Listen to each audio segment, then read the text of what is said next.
예전에 제 방송 보고 어떤 분이 댓글로 미국에서 또 엄마로, 아내로, 여자로 이렇게 잘 적응해서 살아가는 방법을 좀 해주셨으면 좋겠다, 그런 댓글이 있었어요. 그래서 오늘은 그 얘기를 한번 해볼까 합니다.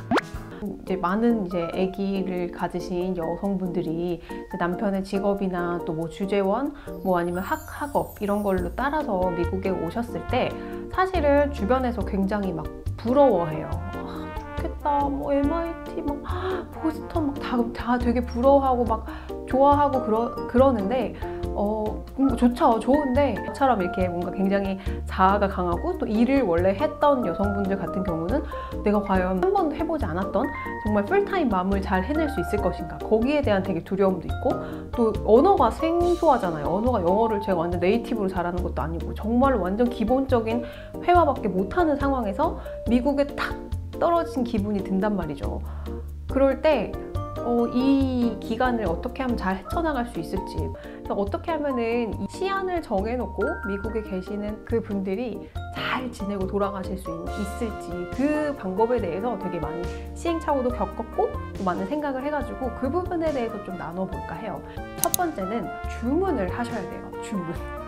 굉장히 중의적인 의미인데 무슨 얘기냐면, 영어를 잘 못하잖아요. 그리고 내가 메인이 아니란 말이에요. 그러니까 저는 그냥 서포터로 온 거고, 뭔가 남편이 다 해야 될 것만 같아. 남편이 행정적인 일부터 정말 사소한 뭐 그 슈퍼 가서 주문하는 거, 레스토랑 가서 오더하는 거, 막 그런 모든 일들을 다 남편한테 미루는 경향이 있어요. 특히 영어가 잘 안 되시는 저 같은 분들은 그게 되게 두려워요. 왜냐면 내가 잘 못 알아들을까 봐, 내가 실수하면 어떡하지? 항상 뭔가 그런 막 불안의식? 근데 그거를 여러분 하면 할수록 더 쪼그라들어요. 그래서 잘 못하더라도 은행에 가서도 쏘리 계속 해도 정말 영어로 부딪혀보고, 뭐 주차권도 한번 내가 끊어보고, 이렇게 하면서 좀 하나씩 그 생활적인 면에서 부딪혀보는 거를 저는 추천을 드립니다. 그거를 하지 않으면 어느 순간 쭈구리 같은 느낌이 들어요. 물론 저의 개인적인 경험이긴 하지만, 특히 미국에서 이제 아이들을 키우시는 분들은 한국이랑 달리 미국은 도시락을 이렇게 싸야 돼요. 도시락을 싸고 또 라이드 해가지고 픽드롭을 엄마가 주로 해야 되거든요. 하루 종일 제가 하는 일의 가장 큰 역할은 애들 데리고 오고 데려다 주고, 그럼 도시락 싸주고, 그게 다예요. 그리고 처음에 저는 그게 너무 자존감이 떨어지는 거예요. 물론 애들이랑 같이 보내는 시간이 되게 많아서 좋았지만 뭔가 나를 위해서 쓰는 게 없다는 생각이 드는 거예요. 근데 어쨌든 밖에 나가서 친구를 사귀고 어디에 가서 아무튼 얘기를라도 한마디 하고, 그러니까 뭔가 그 성취감을 느껴가면서 조금씩 회복되는 게 저는 있더라고요. 물론 이것도 다 케바케 사람 바이 사람이에요. 저 같은 이렇게 외향적이고 사람들을 만나면서 에너지를 얻는 스타일들은 이거를 극복을 해내셔야 돼요. 안 그러면은 계속 좀 우울해져요. 두 번째는 영어를 공부하시되 돈을 주고 하세요. 이게 엄마들을 보면 돈 쓰는 거, 특히 본인의 배움에 돈을 쓰는 거를 굉장히 인색한 경우가 있어요. 왜냐면 애들 거 뭐 하나 더 사주고 싶고 생활비 좀 더 쓰고 싶고 이러니까 본인의 배움은 항상 저 뒤 후순위로 밀려 있어. 근데 여러분 있잖아요. 유튜브에 진짜 좋은 영어 그런 강의들 되게 많거든요. 뭐 라이브 아카데미, 또 소피반, 그 다음에 구슬쌤, 뭐 이영시, 정말 그 실생활 영어권에서 생활할 때 도움이 되는 채널들이 되게 많아요. 근데 여러분 이렇게 하루하루 치이게 막 바쁘게 애들 서포트하고 남편 뒷바라지하고 이렇게 살다 보면 그 공짜로 하는 강의는 잘 안 듣게 돼요. 웬만한 의지가 아니어서는. 그래서 제가 돈을 주고 하라고 얘기를 드리는 거예요. 아이 친구 엄마들이랑 친해져서 뭐 영어로 얘기를 해. 근데 영어를 본인이 잘 모르잖아요? 그러면은 그냥 Hi, how are you 이거밖에 못하는 거예요. 그 아줌마들이랑 맨날 만나도. 그러니까 내가 돈 주고 배워서 그 배운 영어를 그분들이랑 써먹는 거지, 그분들이랑 붙어 있는다고 영어가 느는 게 절대 아니더라고요. 이거는 팁인데, 저처럼 이렇게 학생 부부, 그러니까 남편이 학생으로 오신 분들은 소득이 없잖아요. 근데 미국은 소득이 없는 사람들에 대한 혜택이 되게 많아요. 그래서 모든 뭐 그런 영어 학원이든 뭐 어떤 우리나라로 만날 것 같으면 그 문화센터 이런 데 영어 클래스가 다 있거든요. 근데 그런데 다 스칼라십을 신청을 할 수 있어요. 굉장히 어렵지 않아요. 그래서 저 같은 경우도 다녀도 다 반값에 다니고 공짜에 다니고 막 그랬어요. 그래서 그렇게 해갖고 영어를 배우면 거기서 내 친구가 생기는 거잖아. 나 남편 친구 아니고 내가 뭔가를 만들어가는 거잖아. 그러면은 그 사람들이랑 만나서 노는 것도 재밌어지고 뭔가 그러니까 내가 메인이 되는 그 영역을 자꾸 만들어 나가셔야지 저는 좋더라고요. 근데 이게 재미있는 얘기가 생각이 나는 게 있는데, 공교롭게 제가 다녔던 그 영어 학원이 하버드대에 굉장히 가까운 곳이었어요. 근데 거기에 이제 아침 오전 클래스에 갔는데, 오전 클래스는 주로 학생들이 오진 않을 거 아니에요. 누가 오냐면 저랑 비슷한 사람들이 와요. 그러니까 남편이 뭐 PhD를 하러 왔다든지, 뭐 하버드 뭐 직원이라든지, 뭐 아무튼 이렇게 되게 유학생들의 와이프들이 굉장히 그 오전 클래스에 많이 등록을 하거든요. 근데 그분들이 정말 전 세계의 출신들이야. 그 사람들이 다 똑같이 하는 얘기가 남편이 하버드지 내가 하버드는 아니지 않냐. 그러니까 굉장히 저랑 똑같은 느낌을 갖고 있더라고.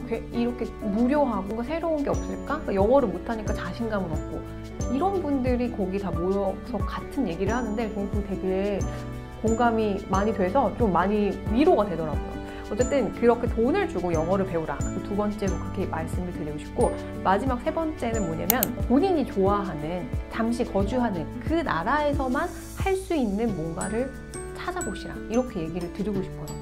그러니까 제가 이제 오기 전에 선배들한테 막 물어봤어요. 나 가서 뭐 할까요? 나 진짜 나 뭐라도 학교 다닐까요? 막 뭐 할까요? 막 뭐라도 안 하면 안 될 것 같은 거예요. 그래서 막 물어봤더니 어떤 선배가 저한테 그러더라고요. 네가 한국에서도 대학원을 다닐 수 있지 않냐. 네가 미국에서만 할 수 있는 뭔가를 한번 찾아봐라. 이런 얘기를 하시더라고요. 그래서 제가 선택한 거는 유튜브였어요. 터지고 나서 이제 미국의 그 정말 마트가 막 텅텅 비어있고 휴지가 동나고 이런 거를 보면서 이거는 남겨야겠다. 영상을 잘 모르지만, 저는 글만 쓰는 기자였으니까 영상을 잘 모르지만 이건 꼭 남겨야겠다 이런 생각이 드는 거예요. 그래서 유튜브를 하다 보니까 재밌는 거야. 여러분, 제가 편집을 하다가 밤을 샌 적이 있다니까요. 대학생 이후로 처음이어서 밤을 샌 게. 그러니까 뭔가 내가 굉장히 생산적인 일을 하고 있는 것 같은 느낌이 드는 거예요. 그러니까 뭐 되게 간단한 거, 내가 요리를 너무 좋아해. 예를 들어서 그럼 막 요리하는 유튜브를 찍는 거야. 본인이 좋아하는 관심, 그러니까 자기가 좋아하는 뭔가를 다른 사람들한테 나눌 수 있는 어떤 그런 생산적인 일, 꼭 생산적이지 않아도 돼. 성취감을 느낄 수 있는 일을 하나를 찾아서 하시면 좀 되게 좋을 것 같아요. 오늘은 이 정도로 얘기를 한번 해봤고요. 미국에 계시는 분들이 사실 뭐 요새는 인종차별도 진짜 심하고 생각보다 그렇게 감정이 막 너무 행복해 이거는 아니더라고요. 뭔가 본인이 잘할 수 있는 거, 본인이 굉장히 기분 좋아지는 것들을 꾸준히 하면서, 그리고 영어는 반드시 돈을 주고 정말로 영어를 공부를 해야 합니다. 그러면은 인생의 어떤 삶의 질이 확 올라가요. 그리고 마지막, 이건 제일 중요한 걸 수도 있어요. 뭐냐면 남편이랑 얘기를 많이 해야 돼요. 남편도 역시 새로운 환경이잖아요. 그리고 남편들도 우리가 느끼는 부담감이랑은 또 차원이 다른 부담감을 느끼고 있단 말이에요. 왜냐면 이 생경한 곳에 와가지고 적응을 누구보다 빨리 잘 해야 되고, 그러니까 그 본인이 속한 그 사회에서도 뭔가 잘 해내가는 모습을 보여줘야 되니까 남편도 되게 스트레스 지수가 높아요. 나랑은 다른. 그래서 두 분이서 애들 재우고 나서 얘기를 또 해보면 조금 풀릴 때가 있거든요. 그래서 제가 얘기할 때 또 마시면 좋은 술이 있잖아요. 제가 마지막으로 이 술을 제조하는 방법을 추천을 해드리고자 합니다. 미국에서는 소주를 너무 비싸다. 소주를 구할 수가 없어요. 그리고 저는 늘 소맥을 먹기 때문에 맥주는 너무 심심합니다. 그래서 제가 선택한 술은 바로 보드카입니다. 이거 코스트코에서 진짜 되게 싸거든요. 10몇 불밖에 안 해요. 되게 가성비가 좋은 술입니다. 근데 이거를 그냥 이것만 먹으면 너무 쓰고, 이거 어떻게 해서 먹냐면 이 보드카 1회, 그 다음에 탄산수 페리에도 좋고 페리에보다 더 싼 거 있어요. 탄산수 3, 1대 3의 비율로 섞어서 그 위에 레몬즙을 쫙 쪄요. 레몬즙은 많이 짜면 많이 짤수록 맛있습니다. 그리고 얼음을 동동 띄워서 먹으면 기가 막힙니다. 정말 이 술을 먹으면 그 다음날 아무리 먹어도 머리가 안 아픕니다. 회 먹어도 맛있고 중국 음식에 먹어도 맛있고, 정말 완전 이 술은 저는 한국 가서도 계속 타서 먹을 것 같아요. 굉장히 깔끔한데 뒤끝 없고 레몬을 많이 먹으니까 뭔가 건강에도 좋은 그런 느낌입니다. 네, 여러분, 제가 뭐 술을 홍보하러 온 건 아니고요.